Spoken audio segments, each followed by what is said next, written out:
Troisième émission, toujours ici depuis le site du Haras National de Tarbes pour le festival Equestria. C'est la 19e édition. C'est parti pour tout savoir des coulisses du festival.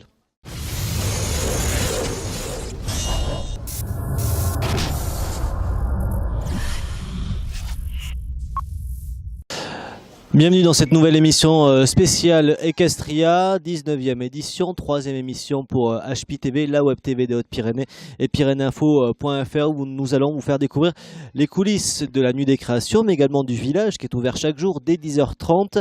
Le village, c'est Steve qui sera avec de nouveaux exposants. On parlera notamment d'une artiste et de gastronomie. Et puis nous serons avec les artistes que vous retrouvez le soir jusqu'à samedi soir dans le cadre de la nuit des créations. Deux artistes qui seront avec nous, et également le metteur en scène qui nous dira comment ont été choisis ces chevaux et ces artistes que vous pouvez découvrir le soir. C'est au sommaire de cette émission qui commence tout de suite. Alors je suis avec Benjamin Ayot, bonjour. Bonjour. Merci d'être avec nous, vous êtes le metteur en scène de cette nuit des créations version 2013. Alors un petit mot sur ce que les gens vont pouvoir voir, quel est l'esprit de cette édition 2013 pour la nuit des créations? L'esprit de cette édition, c'est d'essayer de ne pas faire un enchaînement de numéros. Vous savez, un numéro, un présentateur, un numéro, un présentateur. Mais c'est de réussir à mettre les artistes à l'écoute des uns des autres pour qu'on arrive à proposer des tableaux qui s'enchaînent et sans qu'il y ait de rupture et où on peut voir ce que sont des chevaux et des hommes qui s'amusent ensemble. Donc c'est vraiment 1h30 à 2h de véritable spectacle. Ah oui, là c'est un petit 2 heures, on est à peu près 1h55 d'un spectacle d'un bout à l'autre. Oui. Alors comment ont été choisis les artistes, sous quelle complémentarité vous les avez sélectionnés? Complémentarité, je pense déjà pour avoir des équilibres au niveau technique en équitation. Il y a différentes formes d'équitation, de la poste hongroise, donc debout sur des chevaux, il y a des voltigeurs, il y a des cavaliers qui sont plus dans le dressage, dans la danse. Donc en fonction de ça, il y a un panel de toutes les disciplines, on va dire traditionnelles de l'équitation ou du spectacle. Et puis après, les gens ont été choisis pour leur capacité justement à travailler ensemble et à faire qu'au lieu de présenter juste leur numéro, ils sont capables de s'intégrer dans un procès de spectacle où on fait une présentation ensemble de toutes ces disciplines-là. Donc ça veut dire que quand le spectateur est assis, il passe d'un univers à l'autre sans rupture, et puisque les histoires ont été fondues et mises ensemble, et donc j'ai demandé aux artistes de travailler ensemble sur un temps de travail qui est court, parce que c'est des artistes qui le week-end dernier étaient en train de performer ailleurs. Oui, puisque là il y a 5 représentations au total, mais en fait il y a un temps de préparation qui reste court puisque vous êtes arrivé sur le site d'Equestria il y a très peu de temps. Bien sûr, là, les artistes sont arrivés samedi pour une partie et dimanche pour l'autre, dimanche matin. Donc on a bien travaillé samedi pour ceux qui étaient là, on a bien travaillé dimanche, on a travaillé tout samedi dans la nuit et dimanche dans la nuit pour régler les problèmes d'éclairage et de projection. Et donc lundi, on a mis tout ça en musique ensemble, et puis hier, on a commencé à performer. Voilà, mardi, la première représentation qui est très bien partie, mais qui a été un peu perturbée par l'orage, donc qui a dû être annulée. Donc ça se passera mieux jusqu'à samedi. De toute façon, vous avez l'occasion d'aller voir la nuit des créations. Réservez vite auprès de l'office de tourisme au 05 62 51 30 31, parce qu'on m'a dit que les places s'arrachaient pour les dernières, parce que le bouche à oreille fonctionne déjà très bien. Vous êtes fiers du spectacle qui est présenté jusqu'à samedi soir? Moi, je pense, oui, j'ai un peu l'habitude de grosses productions. Je pense que c'est vraiment 2 heures de qualité. Les artistes qui sont là, qui sont présents, sont des grands artistes équestres. Et puis, ils ont joué le jeu de vouloir travailler ensemble. Alors, quand des très bons techniciens, plein de sensibilité, se mettent à travailler ensemble, ça fait toujours un beau spectacle. Et pour ceux qui ne connaîtraient pas l'art équestre, est-ce que c'est aussi un spectacle grand public? C'est-à-dire que si on n'est pas au fait du tout le travail qui doit être fait avec les chevaux, est-ce qu'on peut quand même passer un grand moment? Je pense justement c'est de rendre vous savez, dans le spectacle il y a toujours des rythmes. Okay, il y a des moments plus calmes, plus intimistes, etc. Si l'intimité est une intimité que vous pouvez lire même si vous n'êtes pas technicien, et que les moments dynamiques sont des moments où vous voyez de la grande voltige ou des choses comme ça, je pense que c'est un spectacle grand public. C'est pas quelque chose, en tout cas on ne veut pas que ça soit quelque chose qui soit présenté où tu aies besoin d'avoir fait 4 ans d'équitation pour commencer à pouvoir comprendre qu'est-ce que le cavalier ou l'artiste a voulu faire, mais il faut que ça soit présenté simple. On se sert de la technique pour présenter quelque chose de beau, au lieu de juste présenter de la technique en disant voilà, nous sommes des grands techniciens, applaudissez-nous. Voilà, c'est de mettre, d'utiliser toutes les différentes techniques équestres pour donner à un public et pour être généreux par rapport à un public. C'est très différent après voir un cavalier travailler dans son coin. Voilà. Alors, pour voir quelques extraits, je vous renvoie à notre première émission où on était dans les coulisses de la répétition en général, et dans nos prochaines émissions on vous fera découvrir quelques extraits courts de cette nuit des créations, parce qu'il y a aussi un DVD qui est ensuite en vente, l'occasion de ramener ça chez soi. C'est la première fois que vous mettez en scène la nuit des créations à Equestria? Oui, complètement. C'est parce qu'en fait on est en résidence ici au Haras. On est en résidence au Haras, je fais de la compétition de très haut niveau en attelage à 4 et comme c'est mon métier, j'ai fait ça depuis très longtemps, de mettre en place des spectacles de ce type-là. Avec l'équipe de la mairie, on a été amené à se rencontrer, je leur ai dit j'ai pas trop de temps, je vais vous aider un peu, et puis bon an mal an, j'ai pris plus de temps et puis je me suis retrouvé à le faire. Voilà. Vous disiez que vous êtes en résidence parce que vous préparez aussi les championnats du monde d'attelage, je crois. Oui, championnat du monde d'attelage à 4 qui se déroule en France. J'étais les 5 dernières années au Canada et aux États-Unis et avec un partenariat avec l'IFCE qui sont les haras nationaux. On a décidé essayer d'aller chercher une médaille aux Jeux équestres mondiaux l'année prochaine qui seront organisés en Normandie. On aura l'occasion de vous suivre. Un dernier mot rapidement sur on aura l'occasion d'en reparler, mais sur aussi la lumière, sur la vidéo, sur le son, qui sont des éléments très importants dans cette nuit des créations. Bien sûr, même chose. Je crois qu'un bon spectacle, c'est un spectacle où il y a un fil conducteur. Un fil conducteur, il faut qu'il soit empreint de plein de détails. Il faut que la projection ait une cohérence du début à la fin. Il faut que la musique ait une cohérence du début à la fin. Il faut que la lumière ait une cohérence du début à la fin. Et ça, c'est vraiment la chose sur laquelle j'ai beaucoup travaillé pour réussir à livrer quelque chose qui fait qu'à un moment donné, vous n'avez pas l'impression de sortir de la musique classique et partir dans de la techno ou de faire des plongeons verticaux comme ça qui vous sortent du contexte et qui vous sortent du spectacle quand vous êtes assis et que vous regardez ça et que vous prenez le fil de ce qui se passe et de l'enchaînement. Donc évidemment, ce n'est pas une création dans le sens...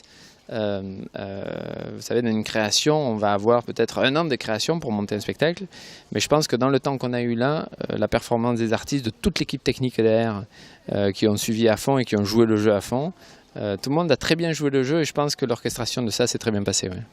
Donc vraiment, allez voir, c'est jusqu'à samedi soir sur la piste centrale ici à Equestria. D'ailleurs, on sera avec 2 artistes dans quelques minutes. Le temps juste pour nous de rejoindre Steve qui est avec un nouvel exposant.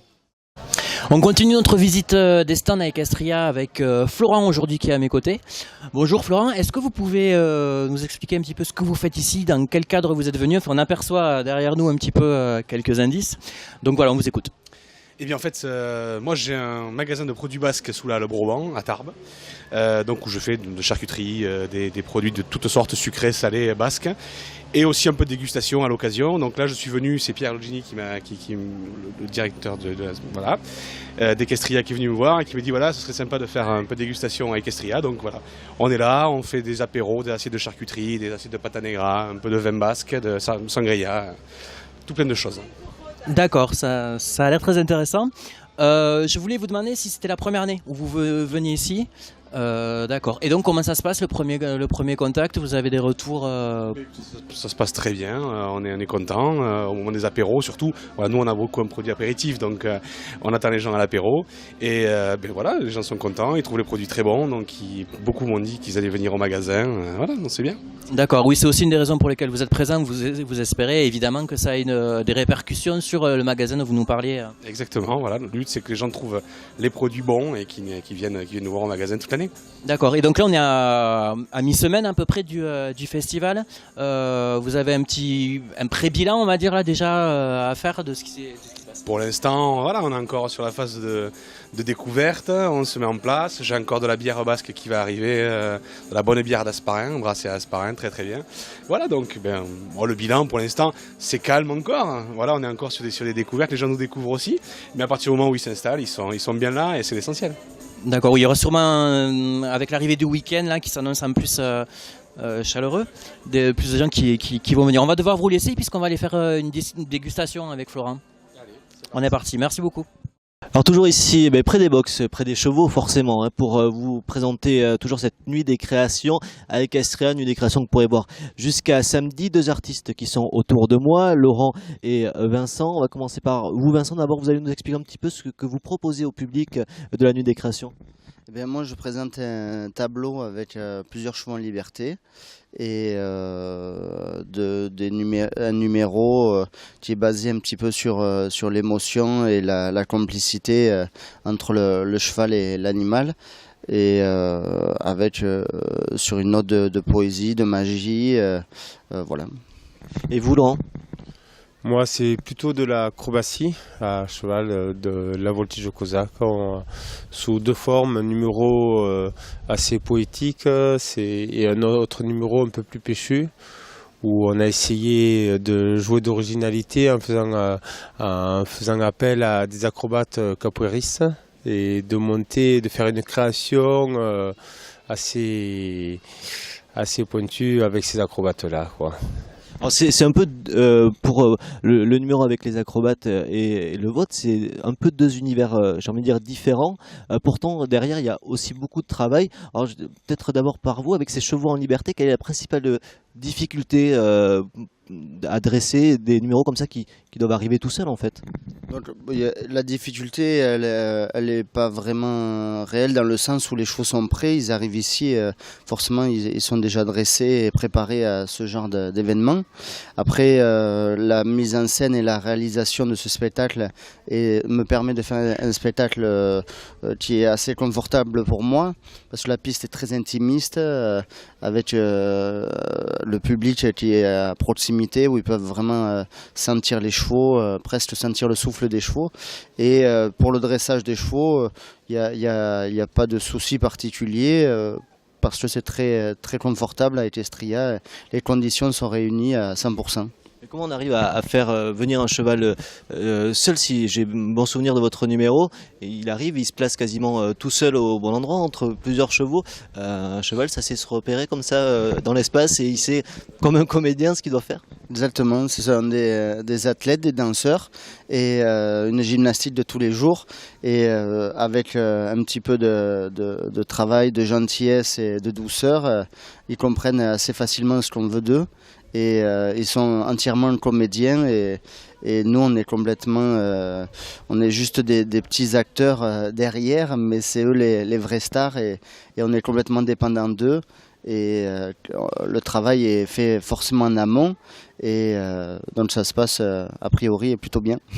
Alors, ce sont des comédiens, ce sont aussi des sportifs parce que dans votre deuxième numéro, on les voit, ça galope beaucoup. Il y a effectivement les acrobates qui sont dessus, qui voltigent dans tous les sens. Un numéro spectaculaire, vous avez voulu quelque chose qui pète?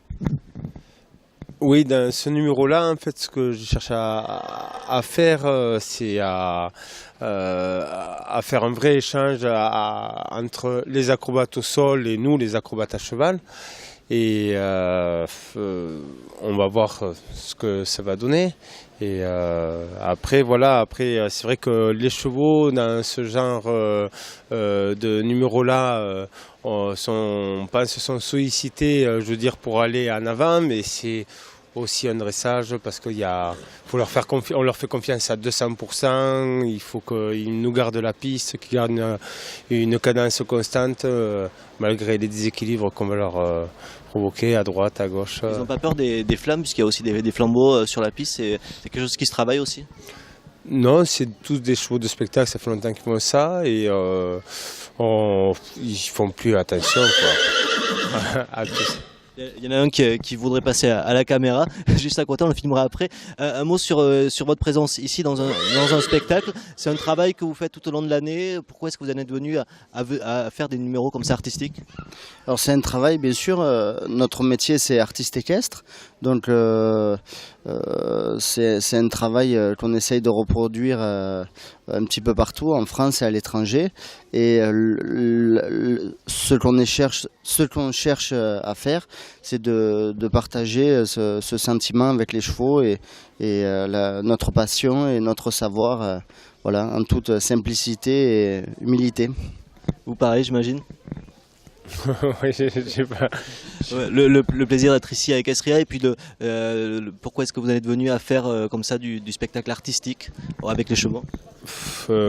Oui, mais moi je suis venu à faire ça parce que à un moment donné il me manquait des sensations et puis c'est un rêve d'enfant et puis et en commençant à pratiquer justement l'art équestre, ça devient un vrai partage, c'est-à-dire que chaque événement devient une nouvelle aventure humaine et ici particulièrement plus qu'ailleurs.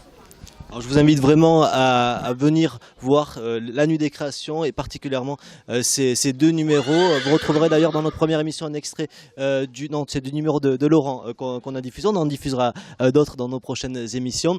On va se déplacer parce que sinon Rémi Dulac est derrière la caméra va se faire mordre par le cheval. Et on se retrouve juste après Steve qui est auprès d'un autre exposant.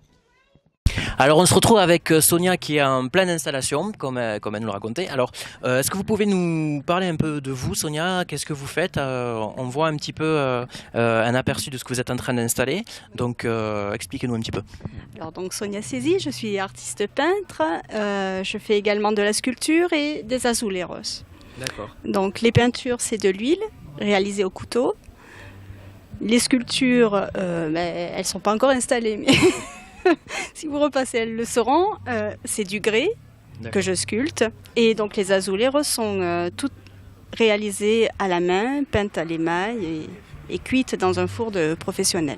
Voilà. Vous pouvez nous en dire un peu plus sur les azuleros, c'est ça? Oui. Parce que c'est quelque chose qui est un petit peu moins connu peut-être du grand public, enfin de moi en tout cas.